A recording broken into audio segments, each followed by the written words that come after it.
Ahí están viendo bien la pantalla. Sí, sí, ahí se ve bien. Bien. Entonces, como les decía, pues esta es la metodología que estamos aplicando. Entonces, ¿cómo creamos los datos?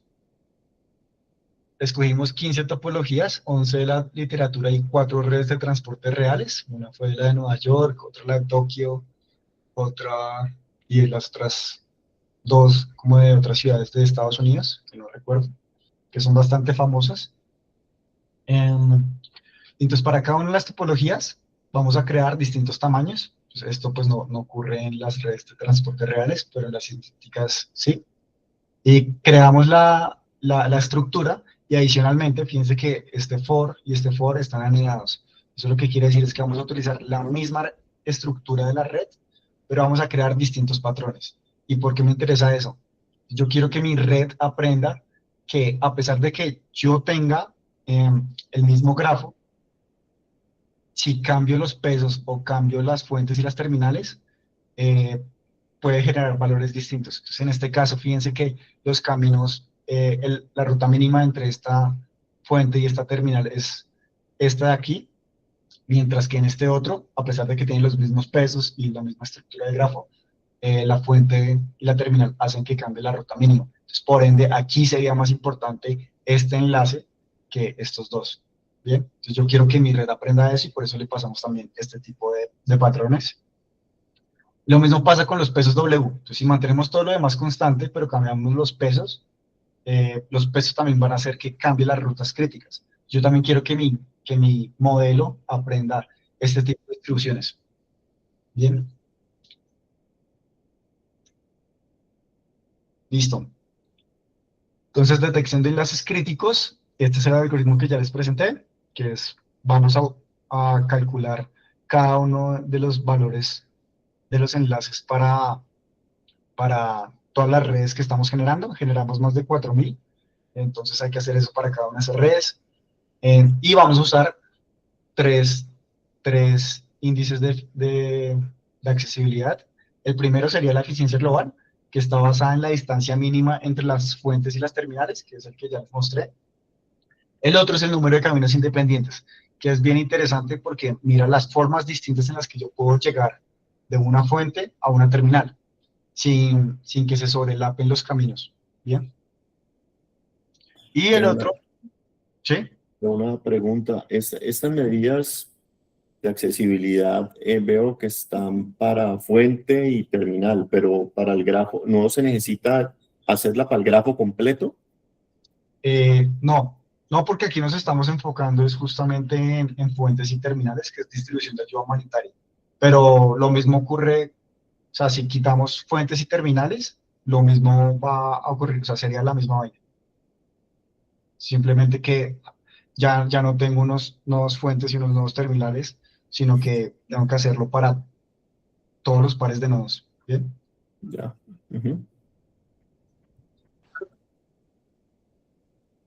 Listo. Y la última sería el sufrimiento humano. Esta no la voy a explicar mucho, pero lo que hace es tener en cuenta las externalidades negativas y el tiempo que se demoraría de llevar la ayuda humanitaria entre las fuentes y las terminales. Bien, listo. Entonces, por ejemplo, si yo me demoro más en llevar el agua desde aquí a Bogotá a La Guajira, pues eso va a hacer que el índice de sufrimiento humano incremente. Listo. Entonces, ahora sí, grafos de redes neuronales. Entonces, esto fue lo que se hizo. Entonces, partí de un grafo inicial. Entonces, aquí, ¿cómo se representan grafos de redes neuronales? Pues cada uno de estos nodos es un vector realmente. Entonces, aquí uno lo que puede hacer es lo que hace el Machine Learning tradicional, que sería One Hot Encoding. Entonces, en este caso, por ejemplo, los verdes, pues es fuentes, los rojos terminales, y esto lo podemos decir que es como regular. Entonces, aquí pues sería una codificación 100, esta sería 010 y esta sería 001. ¿Listo? Entonces, esas serían mis características de cada nodo. Lo interesante de esto es que yo puedo expandir también eh, la metodología, este backbone, porque aquí no me importa el número de características que yo tenga, o sea, simplemente va a cambiar el resto lo que va a entrar a cada uno de estos módulos, pero aquí yo le puedo agregar características de las comunidades, por ejemplo, las coordenadas o la población, entre otras cosas. Listo. Entonces, tenemos este grafo y lo pasamos por un módulo de nodos de embeddings, y esto me va a retornar donde características de cada nodo, o sea, esto va a ser un vector de nuevas características, que serían los embeddings de cada uno de los nodos, donde tiene la información del resto del grafo. ¿Listo? Y, o sea, si bien esto nos interesa, pues lo que realmente nos interesa son los enlaces. Entonces, ¿qué es lo que estamos haciendo acá? En esta capa de embedding de enlaces, lo que hacemos es operar dos embeddings de nodos, que sería la misma vaina que representar un enlace. ¿Listo? Entonces, sería el embedding de un enlace, va a estar compuesto por el embedding de los dos nodos, de la punta y de la cola, y le va a aplicar una operación. Entonces, esto puede ser concatenación, puede ser un producto Jamar, puede ser el promedio, lo que sea. Y entonces cada uno de estos enlaces ya van a pasar por un clásico multilayer perceptron, que me va a dar en últimas un puntaje de la red. Entonces aquí me va a salir un valor para cada uno de estos enlaces. ¿Y cuáles son los hiperparámetros de este esqueleto? Vamos a hablar de la cantidad de capas del módulo de embeddings de nodos. Entonces aquí yo puedo seleccionar la cantidad de capas que voy a tener. El tipo de capas, si son convolucionales o de atención. En este caso, para esta investigación solo utilizamos estos dos tipos de capas, pero hay otro tipo de capas que se pueden usar. Y el tamaño del embedding de cada nodo. Listo. Y pues aquí en este módulo de Multilayer Perceptron, simplemente la cantidad de capas del módulo y ya. Y pues la cantidad de neurones de cada capa también. Bien. Entonces, ¿ahora qué hacemos? Dado un grafo y una matriz de atributos con F características, entonces mi X va a representar las características de cada nodo. En este caso, pues va a ser V por 3, porque solo tenemos tres características, que sería el one-hot encoding de las fuentes y terminales, y que me va a retornar el modelo. Entonces, yo le voy a pasar ese X y ese A, y me va a retornar los enlaces críticos de la red. Bien. Entonces aquí, ¿cómo entrenamos la red? La primera aproximación que pensé fue la aproximación pointwise, que es simplemente un problema de regresión, donde calculo el MSE, el error estándar medio, la suma de los errores promedio, perdón, y ya. Entonces, esta sería una aproximación. La otra aproximación es de los problemas de ranqueo, donde tratamos un problema de ordenamiento. Entonces, esta va a ser mi función de pérdida, donde voy a analizar cada uno de los nodos, cada uno de los enlaces, donde ese enlace sea mayor, o sea, tenga mayor jerarquía que otro enlace. Analizo la diferencia. Y si esa diferencia es grande, pues quiere decir que le voy a dar más peso a, perdón, le voy a dar menos error a mi función de pérdida. Listo. Y pues en particular usamos funciones que sean decrecientes. Entonces puede ser eh, una función exponencial, logística o raíz exponencial. Vengan aquí un segundo. Eh, Aquí hice la grafiquita. Entonces lo que estoy diciendo es que lo que va a entrar, estas serían las funciones que estoy usando, la función de pérdida específica. Entonces lo que va a entrar es la diferencia entre dos enlaces predichos. Bien. Y si esa diferencia es grande, quiere decir que voy a disminuir el error. ¿Listo?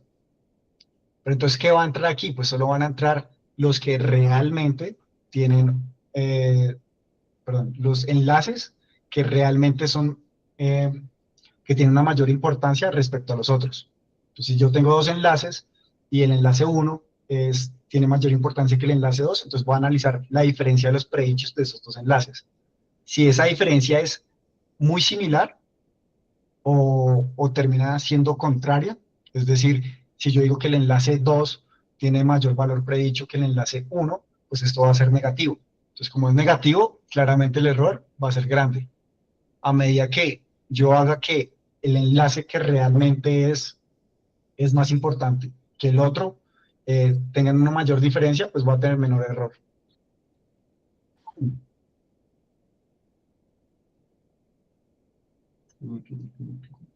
¿Listo? Entonces aquí los hiperparámetros, pues va a ser, vamos a probar los dos ejercicios, la aproximación como un problema de regresión y la aproximación como un problema de ordenamiento. ¿Y por qué tiene sentido pensar esto como un problema de ordenamiento? Pues yo realmente quiero saber cuál es el enlace más crítico, cuál es el segundo enlace más crítico, cuál es el tercer enlace más crítico, más que atinarle perfectamente al nivel de accesibilidad que me está generando cada enlace. Entonces, ¿cómo optimizamos los hiperparámetros? Hacemos una optimización multietapa. Entonces, primero hacemos una etapa de exploración, donde exploramos varios intentos, o sea, hacemos más de 200 experimentos, entrenamos por pocas épocas y se tiene una configuración de hiperparámetros amplia. Aquí, ¿qué hacemos? Pues filtramos los hiperparámetros del top 40% de mejores intentos basados en una métrica. Luego viene la etapa de refinamiento, donde exploramos menos intentos, entre 50 y 100. Se entrena por más épocas, o sea, entre 20 y 30 épocas, y reducimos la configuración de los hiperparámetros. Y aquí vamos a filtrar nuevamente el top 10% de los mejores intentos. Y por último, la etapa final, donde ya vamos a explorar solo 5 o 10 experimentos y entrenamos por épocas largas, entre 50 o más, y seleccionamos el mejor modelo. Entonces, para la evaluación, ¿qué vamos a hacer? Vamos a tener tres tipos de métricas. La primera sería la precisión en ranking, es decir, qué tan bien estoy haciendo el ranking respecto a las funciones de accesibilidad que ya habíamos definido. La segunda está más enfocada a, pues, al panorama de distribución de ayuda humanitaria, que es una evaluación agnóstica donde comparamos el tiempo de distribución de ayuda humanitaria y la demanda insatisfecha. Y la tercera serían ya métricas de eficiencia computacional, que es donde también nos vamos a enfocar y que pues la idea de hacer este tipo de modelos es que esto baje considerablemente. Listo. Entonces, ¿qué métricas de precisión usamos en ranking? Usamos una cosa que se llama Kendall-Tau, que mide la relación monotónica entre dos puntajes. El MAPAT-K, que evalúa el top K% del promedio del average precision de N-grafos. Y el NSG-AT-K, que es algo similar, simplemente que es más sensible al ordenamiento. Listo. Entonces, para la métrica de evaluación agnóstica, vamos a usar algo que se llama el índice de importancia global. Es que vamos a evaluar escenarios de disrupción teniendo en cuenta el tiempo total de viaje de nodos fuente a nodos terminales y la demanda insatisfecha. Entonces, en este caso, lo que hacemos es, tenemos el tiempo de demora ponderado por demanda, dado escenarios de disrupción, y tengo demanda insatisfecha. Entonces, pues sumo estas dos cosas y ya, eso me haría un índice de importancia global. ¿Y cómo funciona eso en últimas? O sea, piense como en una curva ROC, más o menos. Entonces, en el eje X, lo que voy a tener es el número de enlaces que voy a remover. Entonces, está entre 0 y el 100%. Y en el eje Y voy a tener el índice de importancia global. Entonces, yo no quiero enfocarme en el 100% de enlaces removidos, porque como vimos anteriormente, pues no tiene sentido que una red de transporte pierda todos los enlaces. Entonces, más que eso, es como otra analogía con el ROC parcial, donde vamos a coger solo un porcentaje. O sea, aquí el K, vamos a coger un K igual al 40%. Listo. Entonces, ¿cómo hago para comparar esto? Pues es sencillo, igual que en la curva ROC, los métodos que estén por encima, consistentemente con los otros métodos, pues van a ser mejores, pero aquí pues ya va a pasar el mismo problema que ocurriría y es, ¿qué pasa cuando dos líneas intersectan? Entonces, en estos casos, pues tiene más sentido analizar el área bajo la curva, ¿listo? Para el K%. Entonces, ¿cómo funciona esto? Entonces, hagan de cuenta que parto de mi red sin ninguna disrupción y comienzo a eliminar los enlaces que estoy diciendo que son más importantes. Entonces, y el enlace más importante es...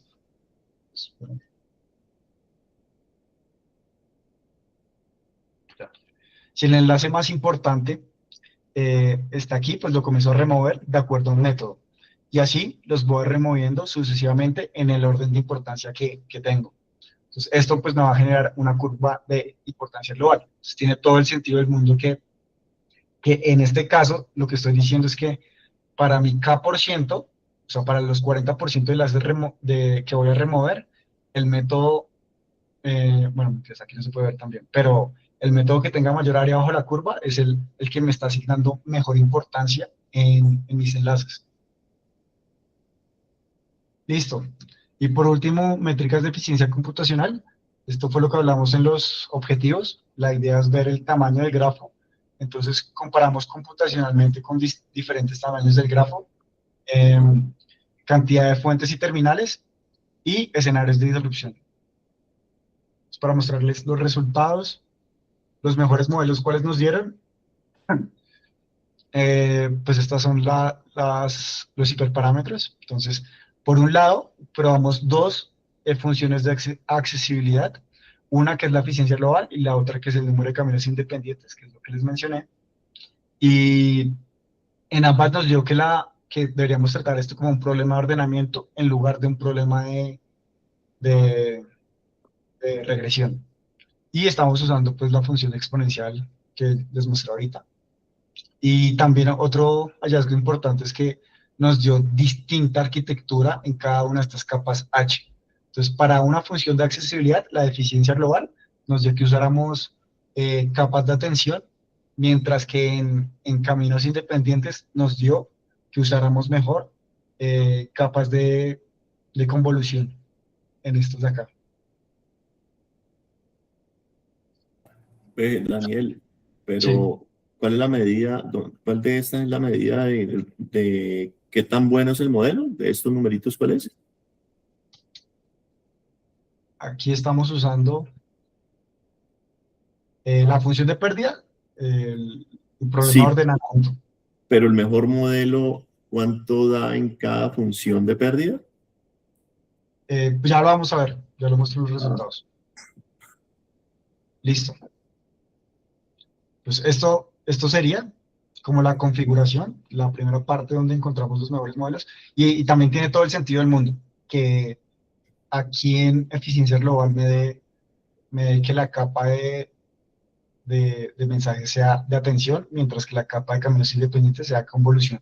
¿Por qué? Porque la capa de atención tiene en cuenta los enlaces. Entonces, en la función de eficiencia global, estamos diciendo que es la distancia mínima. Entonces, en la distancia mínima, en efecto, los enlaces tienen los pesos que son supremamente importantes. En caminos independientes, no. En caminos independientes no me importan los valores que tiene cada enlace. Simplemente me importan las formas distintas en las que yo pueda llegar de un punto a otro. Bien. Entonces, aquí ya son las métricas, la comparación de lo que nos dio los mejores modelos. En este caso, aquí en las columnas pueden ver eficiencia global, las dos, las dos métricas que estamos usando, y los dos modelos de grafos que entrenamos respecto a cada métrica. Y los comparamos también respecto a la otra función de accesibilidad, a ver qué también generaliza. Entonces, por un lado, en eficiencia global, en el map.k y en el nsg.k, podemos ver que tienen buenos valores. Lo mejor sería 1. Entonces, aquí me está diciendo que tengo 0.90 y 0.91 con respecto al modelo que se entrenó, basándose en esa métrica, en esa función de accesibilidad. Y respecto al otro modelo, que es el modelo de caminos independientes de grafos de redes neuronales, no nos da tan bien. Entonces, aquí no estamos generalizando muy bien, pero fíjense que en caminos independientes, si bien obviamente me da mejor las métricas respecto al modelo con el que entrené esa función de accesibilidad, en el otro lado me está generalizando bastante bien. O sea, si ustedes lo ven a nivel de filas, 0.89 versus 0.90, pues no es mucha diferencia. Lo mismo pasa con 0.86 versus 0.89. Eso quiere decir que utilizar capas de atención en grafos de redes neuronales hace que, independientemente de la función de accesibilidad que yo esté usando, generalice mejor.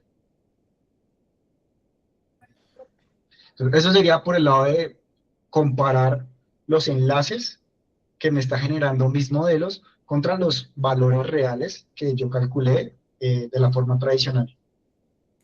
Pero, ¿qué pasaría en un escenario más agnóstico donde, vamos a ver, es si vamos interrumpiendo cada uno de los enlaces, ¿qué ocurre? Entonces, aquí, enfoquémonos en esta de arriba, en la de disrupción de enlaces sencillos. Entonces, aquí un escenario, todos los escenarios de disrupción pues, son simplemente un solo enlace. Y si se dan cuenta las curvas, esta curva roja se parece mucho a la de IP, o sea, la de caminos independientes. De hecho, su área bajo la curva también bastante similar. Y eso lo que quiere decir es que está, en efecto, cogiendo los enlaces en su forma que es. ¿Bien? Y lo mismo ocurre con eficiencia global. Con eficiencia global, eh, pues da bastante bien, incluso da mejor que solamente usando la función de accesibilidad de eficiencia global.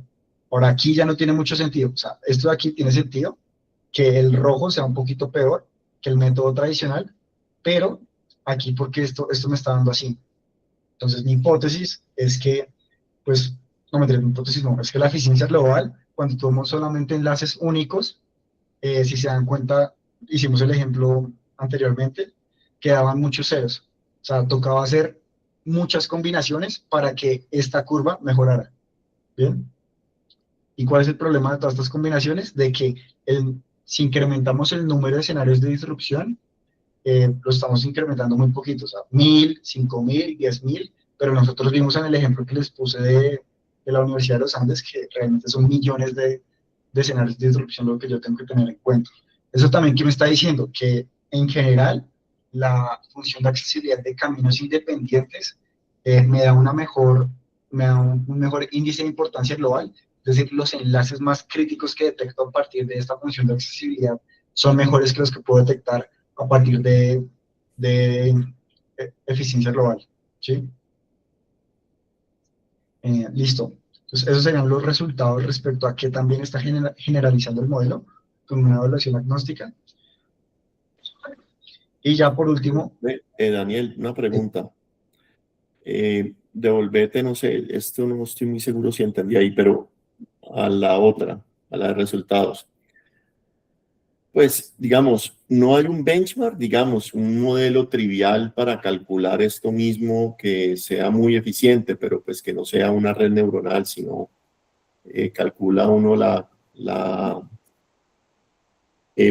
pues el indicador que digamos que estás tratando, el target que tenés en tu red, lo calcula uno, pues no sé, de alguna forma muy, muy sencilla, como tener un error base. Porque si yo miro el Kendall Tau se ve bien regular, pero no sé los demás qué es lo que uno deba tener. Listo. Eso es lo que estamos haciendo aquí justamente.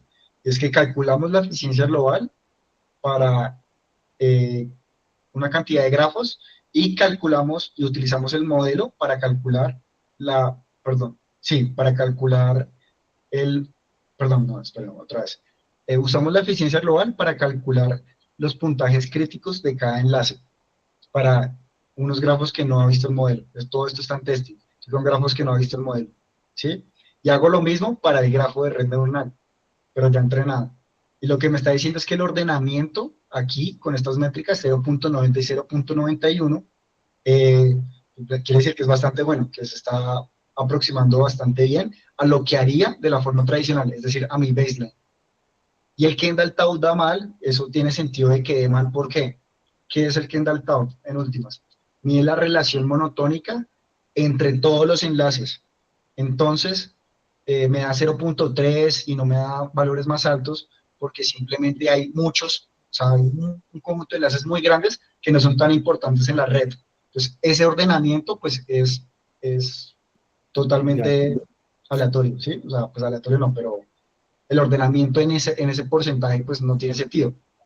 Si lo ordenara perfectamente todo, quiere decir que todos los enlaces son críticos. Entonces, ahí pasa lo de los increíbles que ya ningún enlace sería crítico por ende. Es Pero por eso. eso está súper. Pero entonces los otros dos medidas, pues yo no veo el error base. O sea, en ambos son los errores de unas redes neuronales. Pero el error base sería, no sé, pues una cosa ridícula, tirar una moneda al aire y ese es mi modelo base, una cosa o algo pues que haga más sentido en este contexto. O sea, pues mi modelo base es la función de accesibilidad de eficiencia global o la función de accesibilidad de caminos independientes. Pero ese, Pero, no, ese es tu forma de calcular la verdad. ajá, sí, sí, ya lo Pero entendí. la verdad es costosa. Entonces vos estás haciendo unas redes neuronales para poder aproximarte a la verdad. Ajá, exactamente. Mi pregunta es, si yo no hubiera hecho redes neuronales, sino que hubiera hecho no sé, un boosting o una árboles de regresión, un modelo muy, muy sencillo que también tenga el objetivo de predecir la verdad. Mi pregunta es si un modelo trivial no hubiera sido mejor que estas redes. Ya lo entendí. Eh, lo que pasa es que usar un modelo más tradicional eh, sería difícil de, o sea, ¿cómo modelaría un modelo tradicional? Algo así.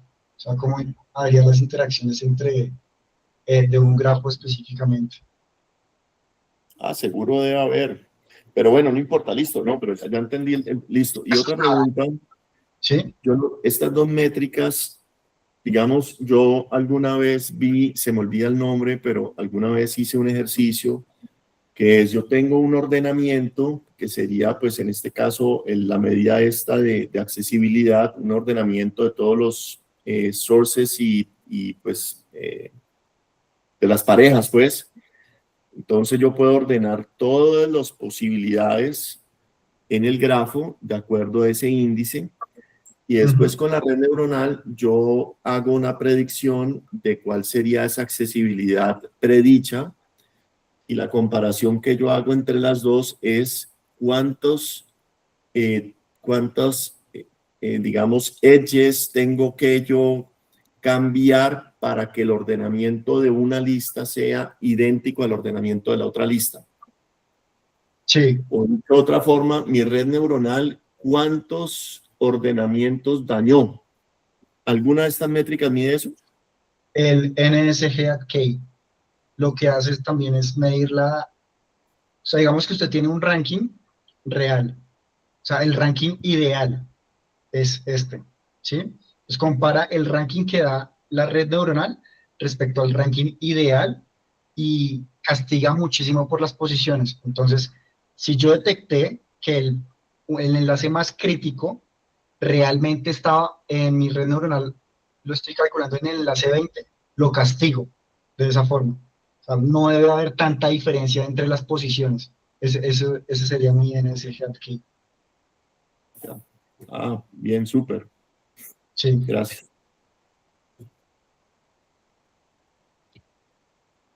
listo. Eh, bien. Y entonces ya por último, eh, sí, hay un modelo, recuerdo que cuando yo estaba haciendo la cosa de la tesis, la propuesta, salió un modelo que hubiera sido chévere comparar, pero es que no compartieron el código, eh, que era no usando Machine Learning, sino otra forma, ampliando distintas cosas, que yo creo que entonces hubiera sido interesante compararlo aquí también con lo que dijo. Bien. Listo. Y por último ya la eficiencia computacional. Entonces eran tres aspectos. Entonces, el primero sería el tamaño del grafo. A medida que yo incremento una red de transporte, pues claramente hacerlo de la forma tradicional va a ser exponencial, ¿sí? Va a crecer bastante. De forma paralela, igual sigue creciendo mucho, pero más controlado que de forma secuencial. ¿Y qué quiere decir paralelo versus secuencial? En secuencial voy calculando cada escenario de disrupción. Entonces calculo el primer escenario de disrupción, luego el segundo, luego el tercero y así. Mientras que en paralelo calculo todos los que más pueda al mismo tiempo. Igual los escenarios de disrupción son independientes, entonces no hay problema. Y pues con el grafo de redes neuronales, si se dan cuenta, pareciera que fuese casi constante, entonces por eso usamos la escala logarítmica. Entonces aquí podemos ver pues que igual es bastante eficiente, entonces no depende tanto del grafo.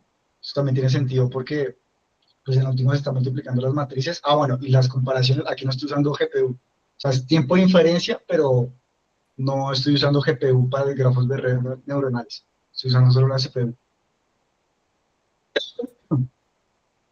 Listo.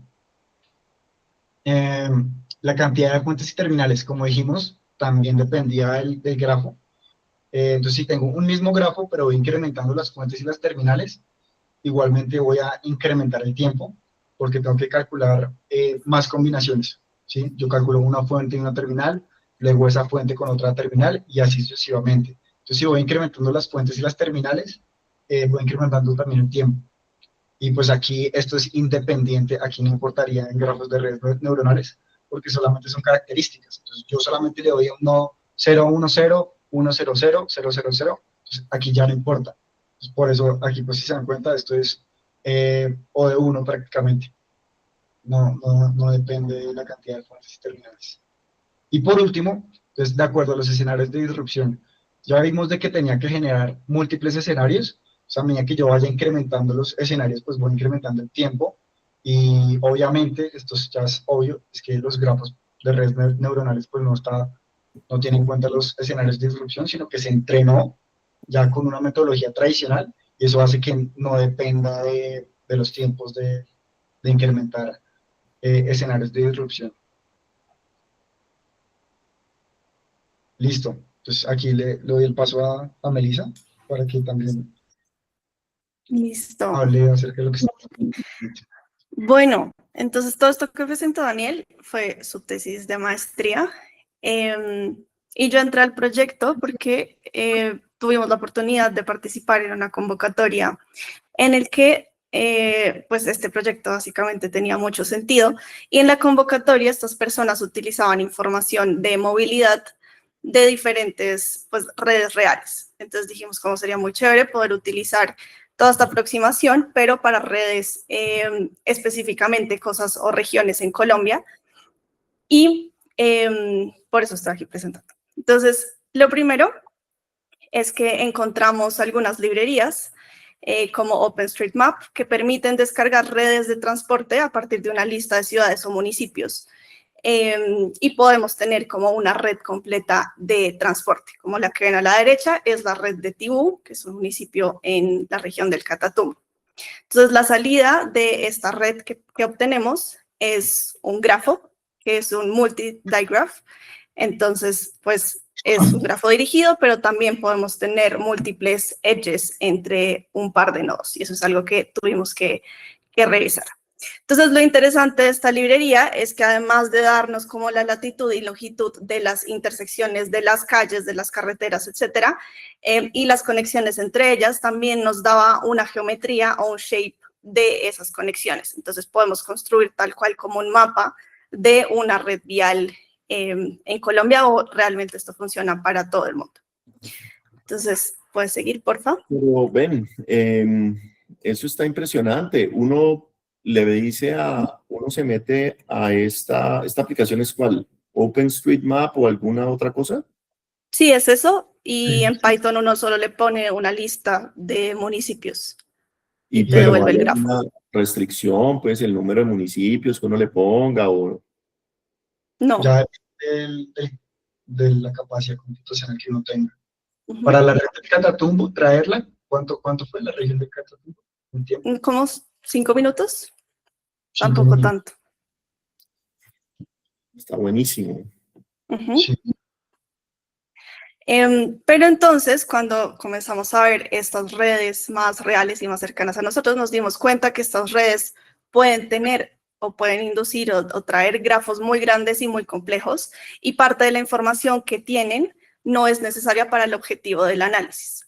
En particular, los centros urbanos, que en ese ejemplo de Tibú, si ven como esas zonas donde hay muchos punticos azules, esos son centros urbanos que van a presentar una alta densidad de nodos, como de intersecciones y de segmentos viales, pero estas zonas pueden modelarse normalmente como posibles fuentes, como decía Daniel al inicio. Por ejemplo, Bogotá sería una fuente de pues, salida de insumos, de ayuda humanitaria, y no nos da mucha información tener el detalle de todas las calles dentro de ese centro urbano. Entonces, no es relevante para el problema y además aumenta mucho el tamaño del grafo y la complejidad computacional. Entonces, lo primero que quisimos hacer fue intentar reducir la complejidad del grafo, teniendo en cuenta que estas zonas urbanas pues no nos daban mucha información. Y lo que hicimos fue inicialmente pues cargar la red como tal, identificar grupos espacialmente densos. Entonces utilizamos clustering, un algoritmo que se basa en densidad, que es HDV-Scan, y lo que hace es dividir las zonas en clusters. Entonces encuentra zonas de alta densidad, que son esas de colores, la verdecita, la amarilla, y todos los otros nodos en donde no está en una zona con alta densidad, pues los deja como outliers. Entonces esos no los tocamos, pero lo que vamos a hacer es que dentro de cada clúster que se encuentra lo vamos a reducir y lo vamos a simplificar. Entonces vamos a colapsar cada grupo, cada uno de estos clústeres que se encuentran en un único nodo representativo, en el que vamos a seleccionar como centro representativo el nodo más cercano al centroide del clúster que se encontró, y todos los otros nodos que estaban dentro del clúster los eliminamos. Y entonces ahora lo que tenemos que hacer, y pues es la tarea, es reconstruir como los caminos para que no se pierda todo lo que está ahí. Entonces reconstruir los caminos de los nodos que estaban dentro del clúster hacia los que estaban afuera. Entonces para cada nodo fuera del clúster que estaba conectado con alguien dentro del clúster, lo que hacemos es conectar con este shape que les contaba que nos da OpenStreetMap, el camino más corto entre el centroide o el centro representativo y los nodos de afuera. Entonces ahí se ve como la comparación de cómo se simplifica uno de los clústeres que encontramos para el municipio de Tibú. Siguiente, por favor.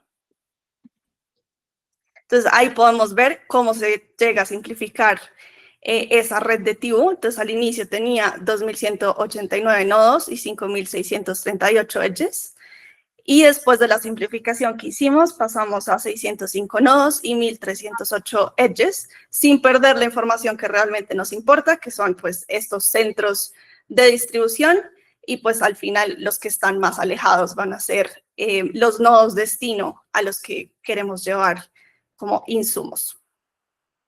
Entonces, lo que quisimos hacer, y por qué les traje el ejemplo de Tibú, es porque toda esta idea nació para poder aplicar esto en la región del Catatumbo, que es una región fronteriza, como muchos saben, en el noroeste de Colombia, que tiene un contexto de conflicto bastante grande, especialmente el año pasado tuvo muchos problemas de conflicto armado, confinamientos forzados, restricciones de movilidad, y también tiene una infraestructura vial frágil. Entonces hay muchas vías secundarias sin pavimentar, hay muchas lluvias, deslizamientos, etcétera. Entonces que puede aplicar muy bien todo lo que les contaba ahorita Daniel sobre esta región. Entonces así es como se ve cuando aplicamos esta metodología a la red completa del Catatumbo. Entonces pasando de 10.500 nodos a 2.521 nodos, que pues fue una reducción bastante grande. Y pues la idea es que con este nuevo grafo podamos aplicar toda la metodología de Daniel para poder encontrar esos enlaces críticos. Entonces, un poco de pasos a seguir es eso, pues aplicar sobre la red del Catatumbo y pues otras redes que podamos toda la metodología.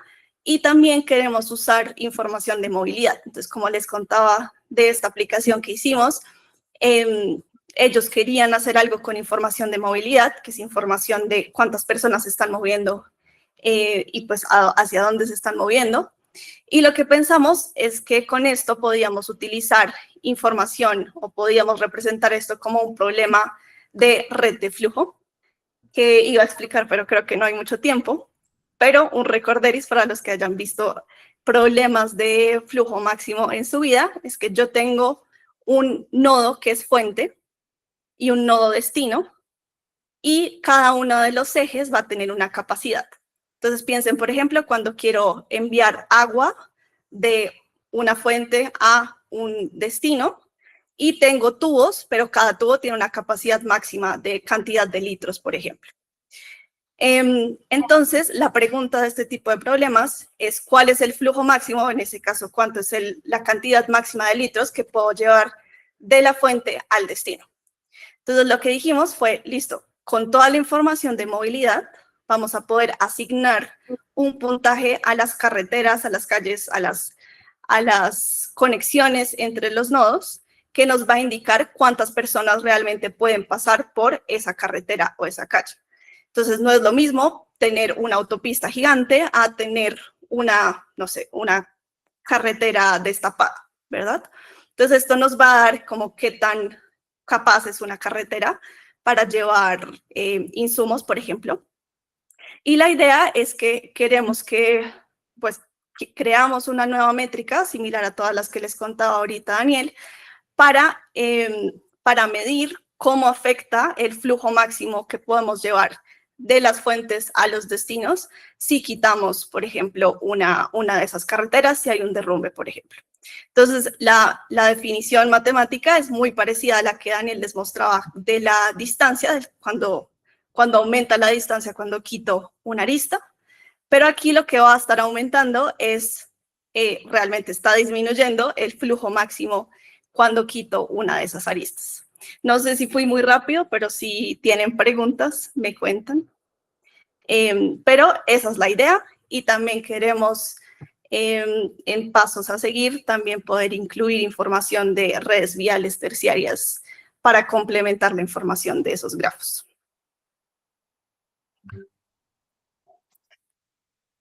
Pucha, pues yo sí quisiera preguntar, pero nos pasamos. Está súper chévere. Primero, Daniel, felicitaciones, muy bonita la tesis, muy bacano y muy chévere esta aplicación al mundo real con Melissa. Los felicito, muy bacano. Yes. Súper. Igual si tienes más preguntas, después nos dices. No, después me explicas un poquito la clusterización, la simplificación del grafo, pero pues es súper, digamos, muy interesante todo. Y muy valioso, pues, ¿no? Pues para temas de política pública y demás. Ojalá alguien les pare bolas. Sí. Ojalá. Sí, está muy chévere. Además, se ve como que pudiera haber 1000 aplicaciones, logística, transporte, mejor dicho. Sí, cambiar la función en vez de usarlo de accesibilidad, usar otras métricas, pues como la que acaba de hacer Melissa, el max flow, como una medida entre los enlaces, pues puede ser que haya muchas otras y las mismas técnicas serían valiosas, ¿no? Muy chévere. Y eso lo mandaron, por ejemplo, a este workshop de inteligencia artificial no, creo que no, yo no los vi. El workshop que hay en los Andes. Sí, lo habíamos pensado. Se nos olvidó. Bueno, ya seleccionamos 11, entonces, pero bueno, espectacular. ¿Y el blog? ¿Dónde está el blogcito, Daniel? ¿Blogcito? ¿El blogcito lo vas a hacer? Bueno, sí. Por favor, súper. Sí. ¿Preguntas? ¿Alguien más tiene preguntas por ahí? No, yo no, muchas gracias, muy chévere. Bueno, súper. Gracias, Meli, gracias, Daniel, que estén bien. Chao. Gracias, súper chévere. Chao, gracias. Chao.